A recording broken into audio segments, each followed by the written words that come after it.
If there is one thing we want no part of as an owner, a manager, or even a bartender or server, and that is the drunk, belligerent moron in your bar who has crossed the line of decency and who is now treating your bar like the Tasmanian devil from the old Bugs Bunny cartoons.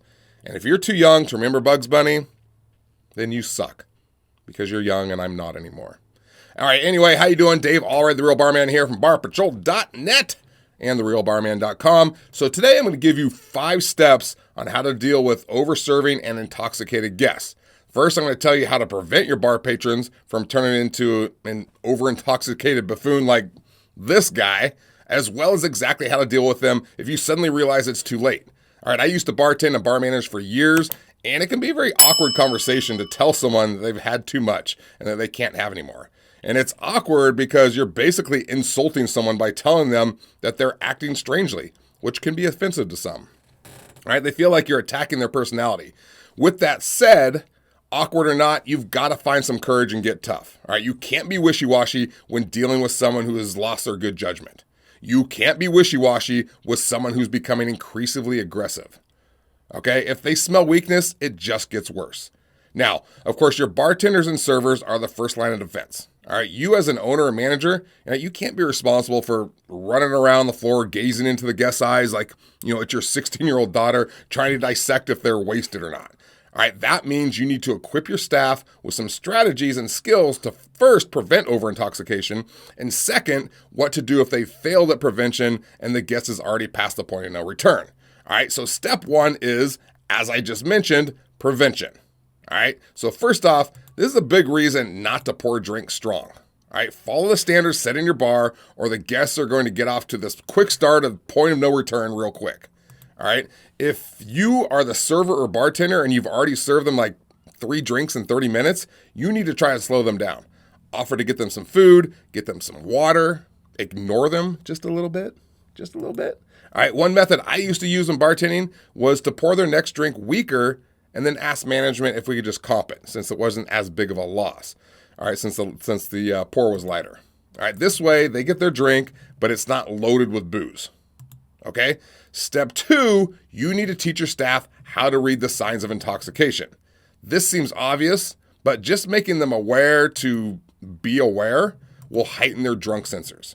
So, signs of intoxication are slurring, swaying, falling asleep at the bar, droopy eyes, all right, falling into people, groping other patrons, God forbid, all right, constantly repeating themselves, or probably the most notable one, which is talking loudly as if they're like a coach inside the locker room at halftime.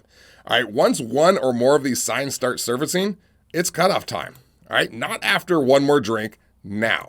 It's not a yard sale, and this is not a negotiation. Don't let the guest talk you out of being responsible. Got it? Okay, good. Step 3 is the approach. This is where you need to first inform the patron that the time has come to stop. So when you recognize these symptoms of blatant numbskullness and they order another drink, now's the time to gently and politely let them know that it's time to take a break, right? We don't want to make a scene or embarrass them. Like I said, cutting someone off in their mind is the equivalent of you calling them a noticeable, visible idiot. Okay, so here's what you say. And I'm going to tell you exactly what to say because I hate when I watch like a video or I read a blog post and they're like, cut them off gently and politely. That's all. And I'm like, how? What do I say? All right, I'm not going to leave you hanging like that because I love you. Okay, so here's what you say. You say, you know what, Mr. Jones, I'm sorry, but it appears to me that you've had quite a bit. And for liability reasons, I really need to wait before serving you another one. All right. And then at this point, they almost never go quietly into the night. All right. Because nobody ever thinks they're drunk. Right. They're like, I'm not drunk. I'm just having a good time. All right. Look at me. I'm perfectly fine. All right. So most likely you're going to get some pushback. Yeah. And sometimes it's mild and sometimes it's aggressive.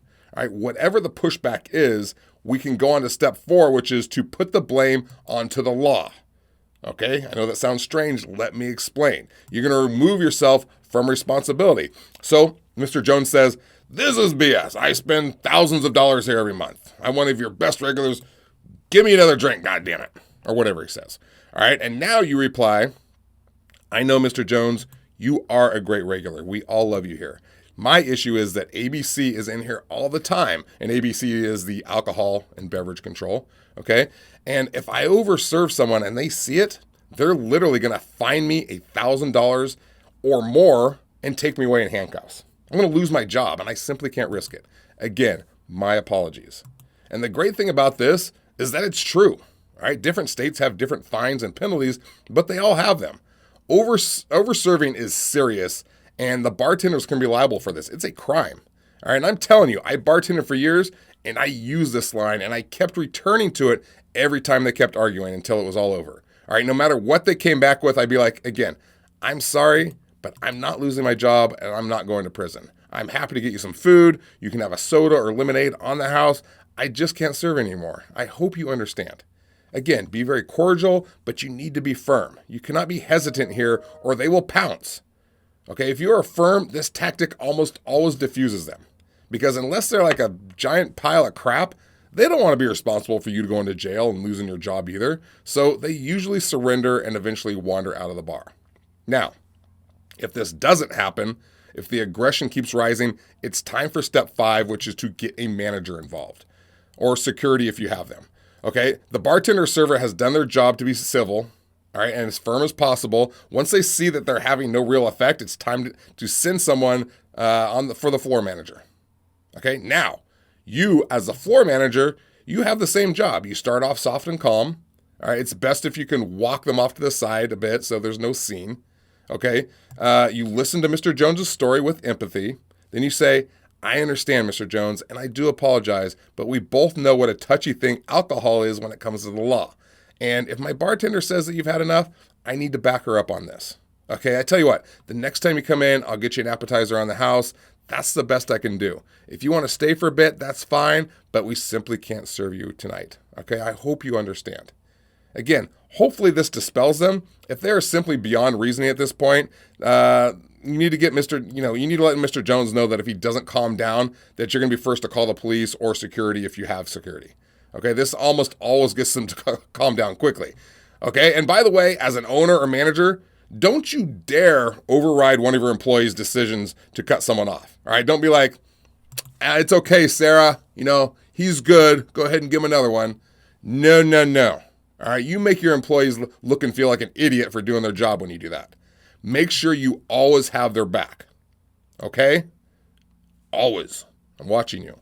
All right, does this help give you a sense of how to approach someone who's had too much to drink? I hope so, and I also hope you take over-serving and over-intoxication seriously, because I wasn't kidding about the law. They will punish both the employee and the business severely. And don't even get me started on what might happen to you if someone gets over-served and then goes out and kills someone driving home. All right, that's a nightmare of a lawsuit that can be traced back to you. Okay, so that's going to do it for the day.